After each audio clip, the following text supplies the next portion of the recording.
Hi, I'm Stacey, and welcome to Beyond the Mic. This is a space where we dive deep into the moments, stories, and breakthroughs that shape who we are and who we're becoming. Together, we'll explore personal growth, mental health, and the motivation you need to create lasting change. This is more than just a podcast. This is your moment to break free, rewrite your story, and step boldly into the life you've always dreamed of. It's time to stop holding back, to rise, to thrive, and to transform. Let's go beyond the mic. Life is like a roller coaster. Sometimes you're excited to go in there, and sometimes you're petrified to even try. But when you're there, you're at the top, you're at the bottom, you're in the middle. Sometimes you're putting your arms up and yelling out of excitement. Sometimes you bust out because things are going too fast. And I think that's how I see life. It's just a roller coaster of ups and downs, and there is nothing steady. It's ever changing, and life doesn't always go as we plan. But I do think that our setbacks do define our success. And this episode, that's what I really wanted to talk about. I wanted to talk about how to reframe challenges and shift negative thoughts and stay on track on the goals that you want to achieve. Because when life is happening and things are not going the way that you want them to, it's very common for us to ask ourselves, like, why is this life? Why is it so unfair? Why do bad things happen to good people? Why do people die? Why is this happening to me?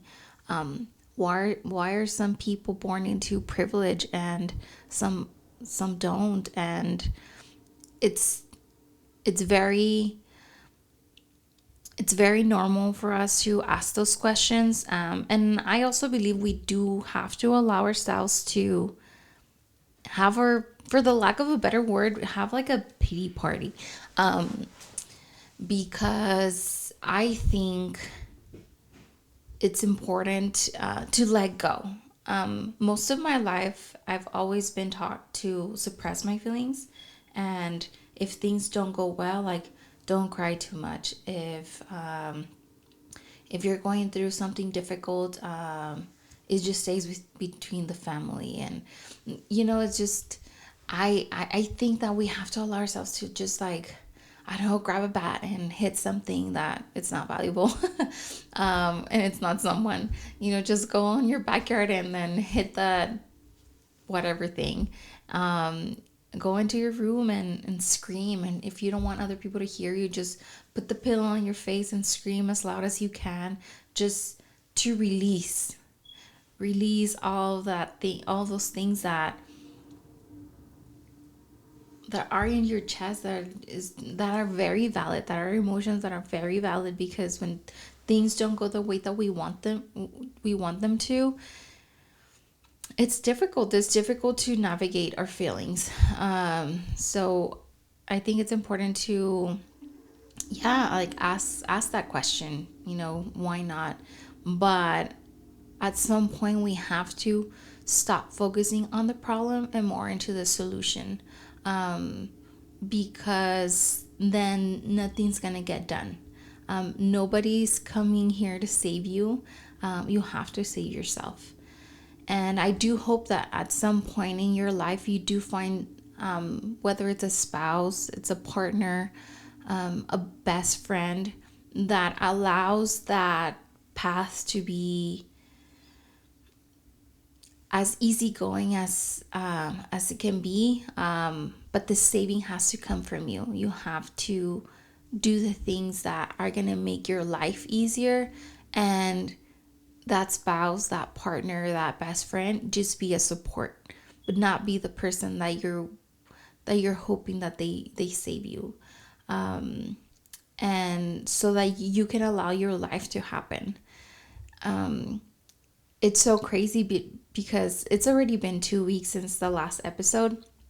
And and I mentioned this on my stories on Instagram, like February was supposed to be my month. I decided to launch the podcast on February because I was determined. I wanted something for myself, and um, I wanted something for myself, and I don't know, it was just everything had already aligned, and I was determined. And I knew I was gonna get a procedure done on February, but it wasn't supposed to be something too major. So I had already I had already videotaped like 2 episodes just in case I wasn't feeling well that week. That was supposed to be off, like just 1 week. So yeah, here I go. And before everything happened that I'm about to tell you, I had already picked the episode's title, and I had already done like a small outline of what I wanted to talk about. And then I go through something major in my life, and then I'm like, did I just shoot myself in the foot? Because I wanted to talk about perspective, and then life threw me a curveball, and I'm like, yeah, this is about perspective, and I had to put into action what I wanted to talk about, and it was difficult, to say the least. But to give you a little bit of a backstory, when I was pregnant with my second son, he he was I was 20 weeks pregnant, and my heart rate was going like really fast, like almost like 200 for several hours. So I had to rush myself into the ER. And when I went there, they put like all these patches on my chest and on my back just in case um, things went down really bad. Um, and they gave me medicine. My heart rate wasn't going down. Then they told me they were going to give me this other medicine that was going to feel very uncomfortable, and just to prepare myself. But they were hoping that this medicine would lower my heart rate, so that I could stabilize. So this medicine, I don't wish it on anyone because I can't remember the name of it, but what it basically does, it just stops your heart for like a split of a second, and then it restarts it. So I felt like someone kicked me in my chest, like the ugliest feeling that you can think of. Like it felt like it hurt. It felt, I don't know, like literally my heart stopped for a second, for less than a second. So yeah, and that helped me, and that lowered my heart rate. It didn't lower it too much. It went down to like 100, and because of the things that I used to have in my heart, that's what I was used to. But it's still not normal. People range between like 50 to 90 beats per minute. So going like like being at 100 or a little more, it feels uncomfortable. It For those 2 to 3 hours that I was like going at 200, it felt like I was running a marathon, and I was tired. So to fast forward a little, I went to the hospital. Everything was fine. The baby was okay, thankfully. I just had to start going to the cardiologist, and basically, they couldn't do anything because I was pregnant. So they gave me medication that was safe for me and for the baby. So I was on medication for the rest of the pregnancy, labeled as, high risk pregnancy. And I, I delivered the baby, and for like a month after I stopped taking the medication, as per the doctor. And I was feeling fine. I was feeling fine for like about a year. Like the first year of my son being with us, I was okay. And then after that year, I start like feeling tired again, and it's just like my heart beats like too fast. So fatigue started happening, and it would come and go. Like it wasn't all the time, but I wasn't on medication, so I decided to go with the doctor again.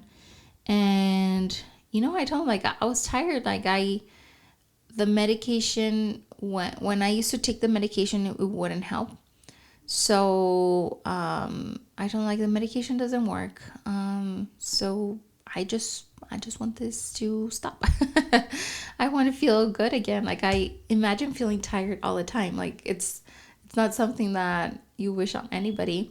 So basically, he told me that there was another option that they could do this procedure. That it was very minimal. They would go through the groin. They will cauterize some extra nerves that I have, to put it into simple terms. So I said okay, and I had already stopped breastfeeding, so I knew that I would be okay with a week of my mom and my in-law helping me with the baby, and then I would go back in, normal. So I went to the hospital, and things didn't start going well like since the beginning, because I went in with a certain diagnosis. So they went through one of the groins on the left side, like through the venous, and that was supposed to be it. But when they were doing like a mapping of my heart, they realized I had another type of tachycardia. So I had two types. One was like on the left side of the heart, and the other one on the right side. So they had to go on the right side, through two venous and one artery. And they basically cauterized from my left side of the heart and from my right side. So it started like that made the procedure, instead of being 1 hour, last 3 hours. I can't imagine my husband and my mom and everyone waiting. Like they say 1 hour, and then it's 3 hours later, and I'm still not out. But thankfully everything went okay, and I just had to be on bed rest a lot longer than they thought. I was supposed to go home right away, but then they told me I was supposed to stay now. So I stayed. I had to be on bed rest and literally just like laying down like this without moving, and for 6 hours. And it was not a pleasant experience, because you couldn't move. I couldn't go to the restroom. I couldn't do anything. And that's when you really start to realize the small pleasures in life, that we take for granted. We take for granted our sight, our smell, our taste, our hearing, our touch. This time, I couldn't use the restroom, and I couldn't move, and it was very hard for me because I'm always fidgeting and I'm always moving. Something's always itchy. I'm always like scratching my nose. I'm always touching my eyes. I do all those things that you're not supposed to. And I'm always like scratching my hands. Like I'm always doing something. So it felt like impossible for me. But then I did it, and while I was there, I really had to use the restroom, and I couldn't. And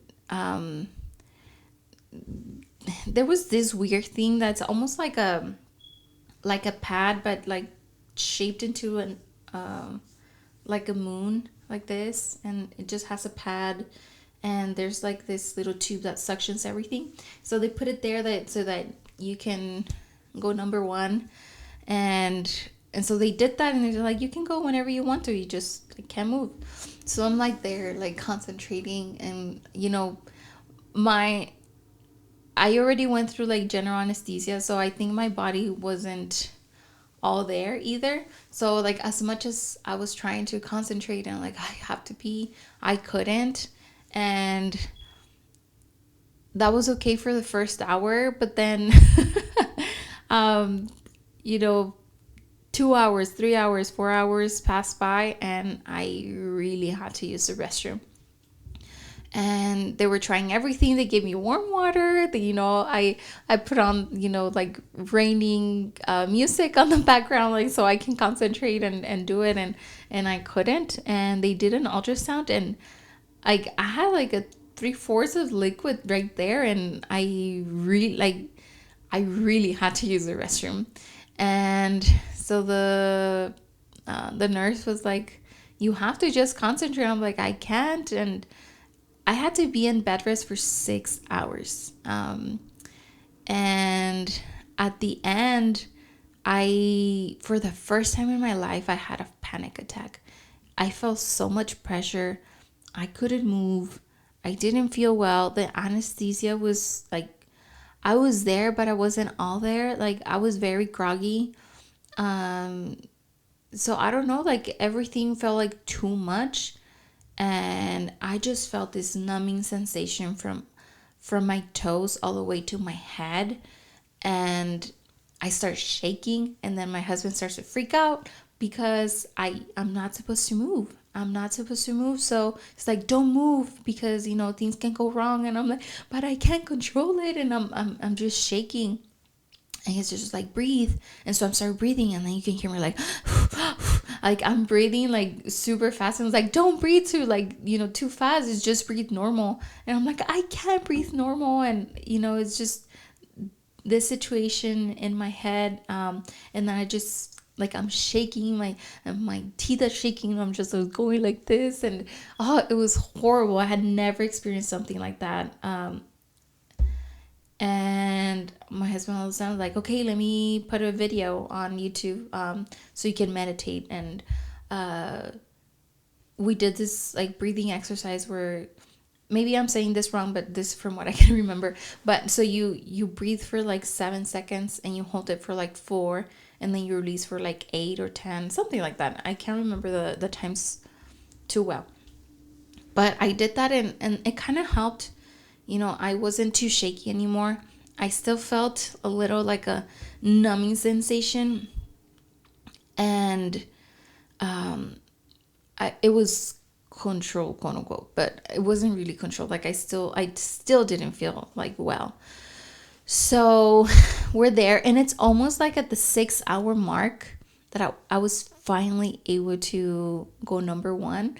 And it was like at the most inconvenient time that you can think of. There's no, this nurse is doing this like interview as like, how did I feel, blah blah blah, like just not important stuff to me, I guess. And so she's there. She's virtually there because she's like, they have this little like TV, and like she's in the hospital, but she wasn't in my room. And I'm talking to her, and then all of a sudden, like I just feel like this release, and I'm finally able to go to the restroom, and it feels so good.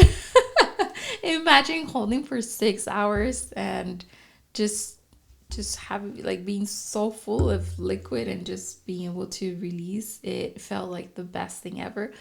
And so I can see my husband, because you can see the little tube with sucking the liquid out. And then my husband on the back, he's like going like, oh yeah, finally you're able to use the restroom. And I'm just like there like, oh my god, this feels so good. And and then so I just tell my husband, can you talk to the nurse, because right now I'm just concentrating.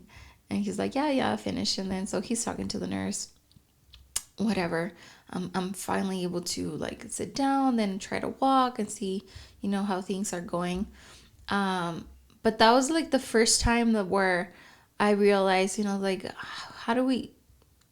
why do we take for granted like all those little things, just being able to have thoughts, and just being able to speak, and enjoy life, the mundane of life, like that gets boring at times, but to really get to like, oh my goodness, like how blessed we are with those little things that we take for granted. So I was there for like 2 days. I get to go back home, and then 5 days later, I'm still not feeling like too well. Like it really took a toll on me. Like, but then again, like they did from like the right side and then the left side, so my heart felt very tired. I was in bed most of the day. I would walk around the house because I was supposed to. Like I would do my rounds, But then just walking like back and forth like in my home felt like a workout. I was tired. I was always laying on a couch or laying on my bed. Um, Nothing was comfortable. Like if I was sitting down, since it was like from both groin areas, like bending um, felt uncomfortable. But then if I was, on my back, it was still uncomfortable and I was very tired. If I was standing up, I couldn't hold my breath for like too long.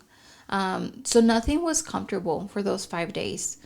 I did start to feel a little better from just the fatigue, I guess.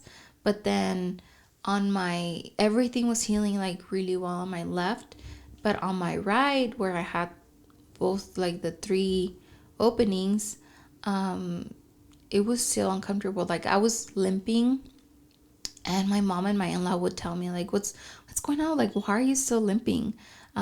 Because the doctor told me like, oh, you can start um, doing everything right away. Just don't lift anything heavy and don't bend. But you can, drive. You can do everything at home. And they would see me, and I was like literally like almost in bed rest all the time. So they were like, oh, that's odd because the doctor said, that you could. And I'm like, I just don't feel well. Like, I know, like, the doctor told me, but I don't feel like I can. So that day, like on the fifth day, I had a lot of back pain. Um, but like, I wasn't swollen, I wasn't anything. So I was like, okay, I'll just let it go. But then at night, I would always touch like my groin area just to make sure there was no bumps or anything. And then I had a bump that night. So I told my husband, we're like, okay, let's go to the hospital. So we had to take the babies with the in-laws. I went to the hospital with my husband, and yes, sure enough, I had a pseudoaneurysm. What that means is that basically we have like 3 layers on our artery, and in between one of those layers, it ruptured, so the blood was flowing like in between. So I was getting this little bump, which is the bump that I had. It was almost like those balloons that clowns blow, and you know how they're like so long. That's how I felt like it was long, like right, like where you sit down, and like that bending, like it was like right there. So it was so painful. And when I say it was painful, like painful. And when they had to do an ultrasound, they had to press on it. Oh my goodness, when that guy pressed on it, it was something like my soul left my body, left my body. Like it was just this like, oh my god, like it hurt so much. And it was a very scary time because one of the doctors like, I got you, don't worry, you'll be fine. um, but the whole, like it almost felt like the whole hospital was there. I saw like four types of doctors, a bunch of nurses. The ICU nurse came down to let me know that I was going to be in ICU. um, I don't know. There were too many people, and everyone like coming to check to make sure that everything was fine. Um, they had to do like what they call a thrombin injection. So basically, like in the little hole, well, not the hole, like in the area where the blood is coming out, and it's making this little bubble, like they go through the groin again, and then they inject it, and it stops the bleeding, and it pretty much seals the whole artery, so they don't have to do like a major surgery or anything. So they did that. And tell me why the doctor doesn't put any local anesthesia. Like right before they did it, my nurse told me they were going to do local anesthesia, and then they would do it. And so since it was like an emergency, I didn't have like a, like they did it like right there in the room of ICU. But this doctor, like I know like it wasn't like scheduled or anything, and it was probably like on his bathroom break or in his meal break or anything. But he literally came in like he was in a rush, got everyone ready. My husband had to get out of the room, and this like medical student saw how distressed I was from like the pain and everything, because I wasn't in like pain medication or anything. I don't know if they couldn't yet, or I don't know why I wasn't. But oh no, I remember. They gave it to me like right in the beginning, after they diagnosed me with a severe aneurysm. After they did that, they gave me the medication and it helped, but I had been there for like so many hours that it started to like wear off. So I guess I was like literally at the end. So the doctor comes in, tells me, "Are you ready?" And then he's like, "I'm about to go in with the needle." And so in my mind, I'm like, "Yeah, he's gonna numb the area first with the needle, and then he'll go in." Tell me why this doctor doesn't, and he just goes straight. And this medical student like was so sweet, and he was like, "You can hold my hand if you want to." And I'm like, "Yes, bless your soul." And so like I'm holding his hand, her hand, and she's so sweet because she's like rubbing my hand, and that really comforted me. And I think medical people have to learn how to be more human, because nobody wants to be in that situation. And I know from the like medical people, like nurses, doctors, like it's very stressful. You're always running on a clock, you're always late for something, there's always something wrong, and it's very stressful. But then that person that's right there doesn't want to be there. Like they want to be home, they don't want to be sick. And for someone to like comfort you, like that medical student that was rubbing my hand, that felt like the most human thing that someone could do, and it made me feel like a lot better. So like I'm holding this girl's hand, and then he goes in with no anesthesia. It hurt so bad, like I yelled. And then I'm looking at her like in disbelief, like I thought this was the anesthesia, but I'm in shock. I couldn't believe that they didn't put anything. And then goes in, like they're like through the, I can see the ultrasound, like he's cutting himself. He's like, and then he's like, "You're gonna feel it." And so he goes in that little bubble that I had. When he went into that little bubble, oh my goodness. I literally felt I was going to be without like being able to walk. My whole like this whole thing majorly on my like right leg, it felt heavy. It was almost like I was like super tense, and then all of a sudden like heavy. And I'm like, "Oh, I'm not gonna be able to walk. Like this is it for me." Just a lot of stupid thoughts came into my mind. And and then like I feel like he's injecting, and then he gets out and he's like, "Okay, good to go, blah blah." Everyone's in a rush, and I'm like, "Wait, what just happened?"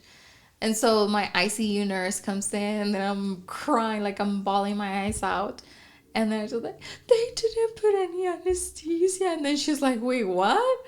I'm like, "Yeah, can you give me something?" And he was like, "I don't have any authorization for anything, but I can give you Tylenol." I'm like, "Tylenol's not gonna cut it, girlfriend. Like, I need something strong." Um, I just wanted to be out of pain, and I just wanted the whole experience to like stop. And she's like, "Okay, just let me talk to one of the doctors so I can give you something, and then I'll be back to see what I can give you." So she comes back and she's like, "Okay, I can give you this. It's gonna make you feel like very groggy, and but it's gonna take out the pain." I'm like, "Okay, whatever you can give me." And so yeah, as soon as she put it, like I felt like my whole body went like, "Oh." I felt like spaghetti going like, and I was out of pain, but I'm not too sure what I said in those moments. My in-laws came in. I haven't asked, but I wasn't there. I was just like saying stupid stuff probably. So I don't know. It was this experience where I didn't, I didn't know what was going to happen. It was a very uncertain time. And while I'm there and after I'm feeling better, I still can move. After that procedure, I had to be in bed rest again, like laying like a like dead, just straight, being without being able to use the restroom. Um, and then again, I can't use the restroom. And then I'm feeling desperate because I can't move. I'm hungry. I haven't eaten anything in 24 hours. Me and my husband, because he didn't eat either, and it was just a very uncertain time. And I didn't, I don't know, I was in a very negative mindset. So then I started asking the questions that I said in the beginning. I'm like, well, why me? Like, why are all these things happening to me? I'm not a bad person, all these things. And I just want to go home. Like, it was so bad because, like, they had to take blood out of me like every 4 hours. They poked my hands, like both of my hands, like so many times. My arms, both of my arms, and then I had two IVs, so there was no space. And my husband had to like spoon feed me because I couldn't hold a spoon. Like, I didn't have like it hurt to just do this. Like, I couldn't. And to see everyone like having to take care of me and not being able to do like the basics of life, like just having to be on bed rest, and for someone to help me to stand up, use the restroom, feed me, like dress me. It was a very, very humbling experience. And then just when then I left the hospital and another week passed by, and then I had to go to with my doctor, with my cardiologist, to make sure that everything was fine. Like, that day, when I tell you I was excited, like, I did my makeup, I did my hair. I felt good. Like, I felt like I wasn't walking straight still, but I was walking a lot better. And I did everything because I'm like, I'm gonna go to the doctor and they're gonna release me and they're gonna tell me I can start doing everything again. I mean, all this time, my mom, my in-law, and my husband have been taking care of me and my both of my sons, and I haven't been able to see them. I can't hold my baby. Like, I'm really going through it. And I go, and while I'm at the doctor, I start seeing a lot of like flashing lights on my right eye, on my left eye. And then it's almost like a line of light cut like in the middle of my eye. And then I just see blurry on the peripheral side. And I lose my sight. Like, I can't see for like just on this eye for like 3 to 5 minutes. So I'm like, oh, fuck my life. Like, I mean, at this point, I'm just like, and I tell the nurse, and it's like, huh. And then I tell the because the doctor was doing surgery, so I guess the nurse practitioner, I want to say, I don't know, comes in, and then I tell her my situation, and she's like, you have to go to the ER. That's not normal, especially after everything you've been through. And I get out and I start crying to my husband's cousin, because she's the one that took me there, because my mom was taking care of my kids. So she gave me a ride, and then I tell her we have to go to the ER. She's like, what happened? And I just start crying. I tell her what happened. And so, like, at this point, I'm just like so down. Thankfully, things are better. I'm still like in recovery. I'm still going to the doctors to figure out what happened. Everything in the head was fine. They thought it was just like a stroke in the eye, but I have to see my ophthalmologist to see exactly how it went down. But we don't know what's gonna happen. But while I was there at the hospital for the third time, I'm I'm desperate because I'm like, why? Like, why is this happening to me?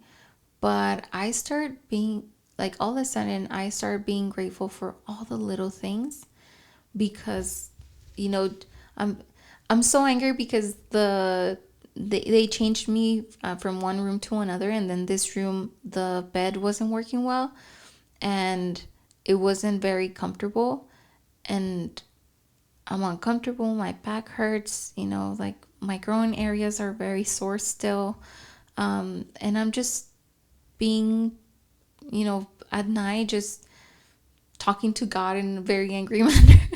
And then all of a sudden, I just feel this peace, and I start thinking, I'm like, well, I'm at the hospital. Like, what a privilege just it is to just be at the hospital.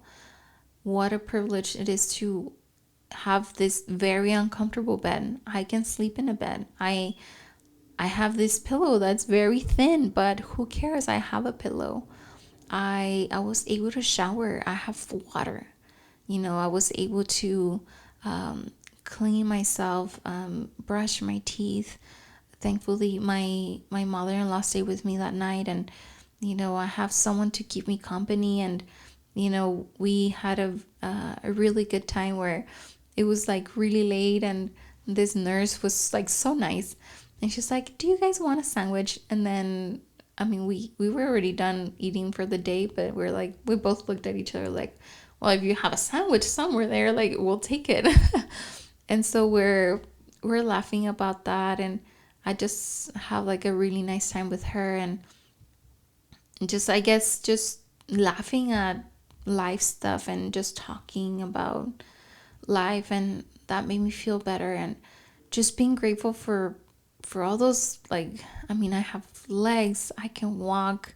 Yeah, I can't see my kids, but they're being taken care of. Like, they're super happy with my mom, and you know my husband has a job that allows me, to be able to miss work, and I have my stepdad that was always there. Have my stepsisters. I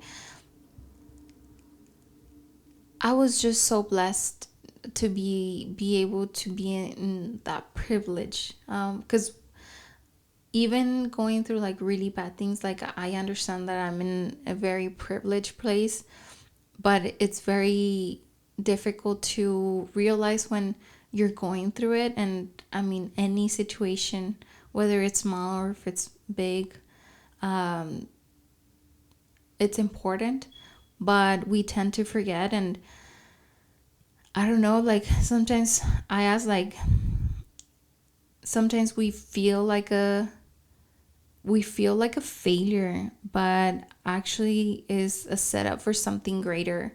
And I do feel that this experience, even when it wasn't like the most pleasant and it was a very scary time, um, I know that it made me a better person, and made me. I always try to be grateful for everything, but like, it's almost like life slaps you in the face, like, and you're like, oh no, now I'm like, I'm grateful, but now this time, like, I'm really grateful. So yeah, I just had to shift my mindset, because if we're so stuck into like, why this, like, just the problem, we're not able to look past it, and we just make our life more difficult for us and for everyone else, because you're just having a pity party, and things are not gonna get well. Like, they're not gonna get well. um yeah, so there's this thing where I realized that our minds don't recognize what's real and what's fake. And for example, there was this time where, when I was pregnant, I was having this very, very vivid dreams, and not those vivid dreams that you would want to have. Like, I was having vivid dreams, like nightmares almost. And this one time, I remember I was having a nightmare, and all of a sudden, like, I was in my body. Like, it was almost like I didn't know if it was real or if it was fake. And up to this point, like, I don't know what happened that day, but like I remember I was, just being asleep, and then I open my eyes, and then I see this shadow, but it was a person, but it was just like a black shadow. And then I see it like in the corner of my room, and I was alone. My husband used to work at night when I was pregnant with Marcel. So, and then I just see this shadow come to me, like to the side of my bed. I gave out the loudest scream that you can think of. Like, I sat down, and then I just like kind of like wanted to push away, but there was nothing. So I turned on the lights, trying not to wake up Milan, and I it was my body, my mind couldn't recognize whether it was real or if it was fake. And the level of distress and everything just felt so surreal. And it's the same with our thoughts. Like, we put if our situation is really really bad, but you give it a positive perspective, your your mind is going to change the whole situation into something that's bearable. If your situation is really bad, and then you feed it negative thoughts, then it's going to make it worse. So your mind doesn't recognize whether things are real or fake. But if even when the situation is really really bad, you have to feed it things that nurture your soul. There's this, maybe what I'm going to say is controversial, but some people are for it, some people are not for it. I personally am for romanticizing your life and your routines, because it makes life easier. Like, things are mundane, and if you just think of, like, I'm just going to make myself some coffee, it's just a coffee. But what if you put it in a pretty cup? And I'm talking about like a woman's perspective. Probably men are just like, whatever, I'll just put it in my Yeti. But, just put it in a pretty cup.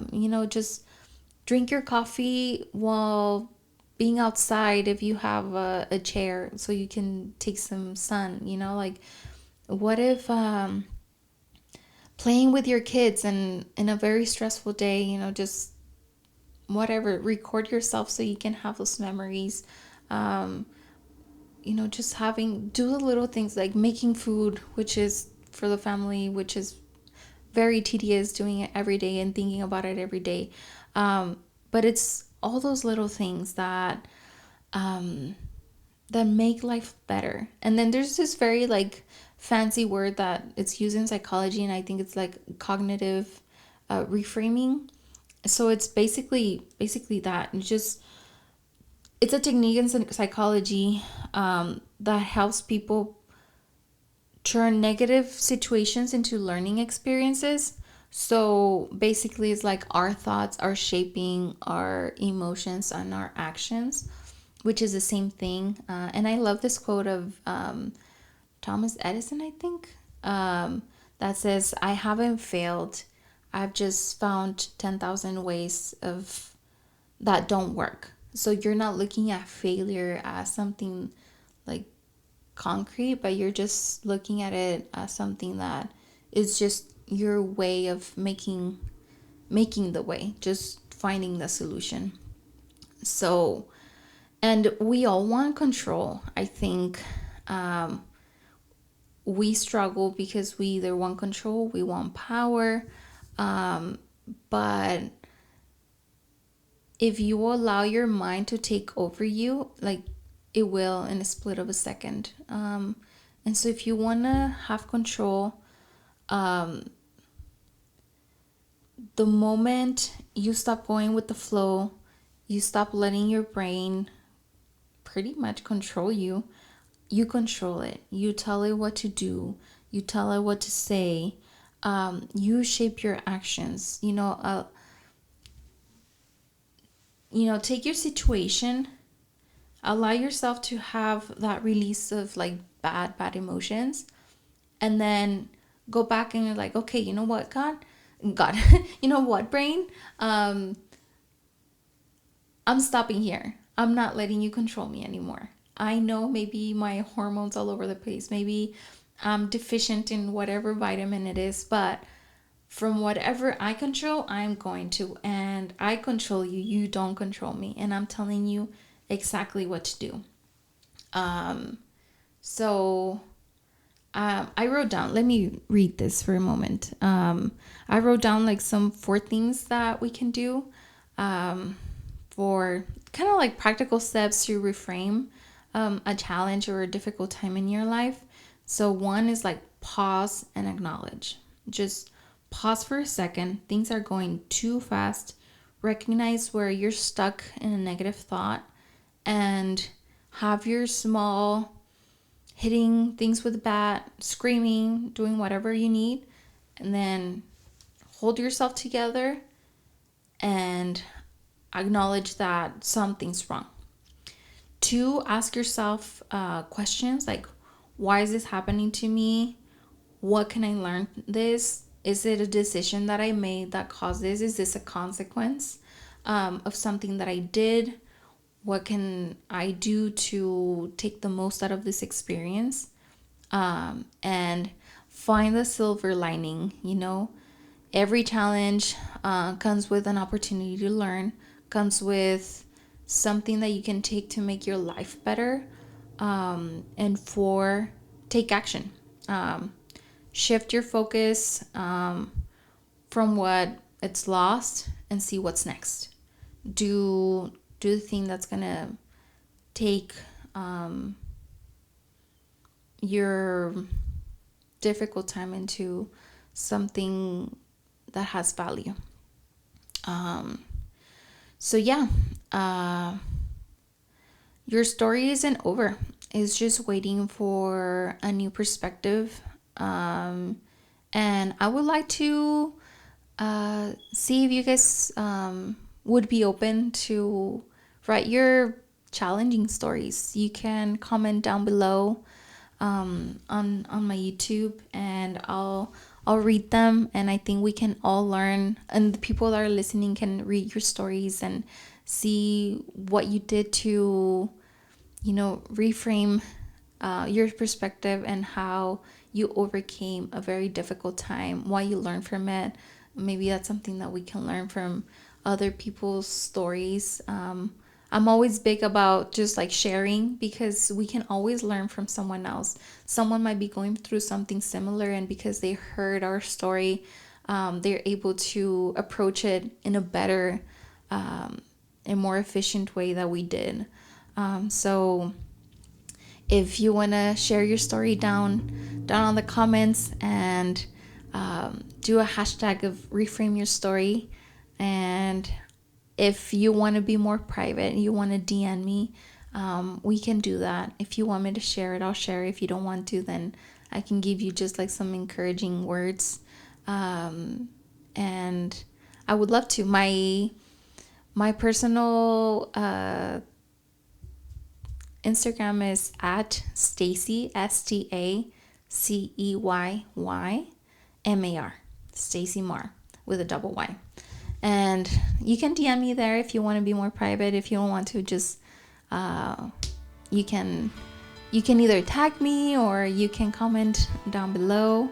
But I would love to hear your stories, because I think we can all learn from each other. But thank you so much for watching. Thank you for listening.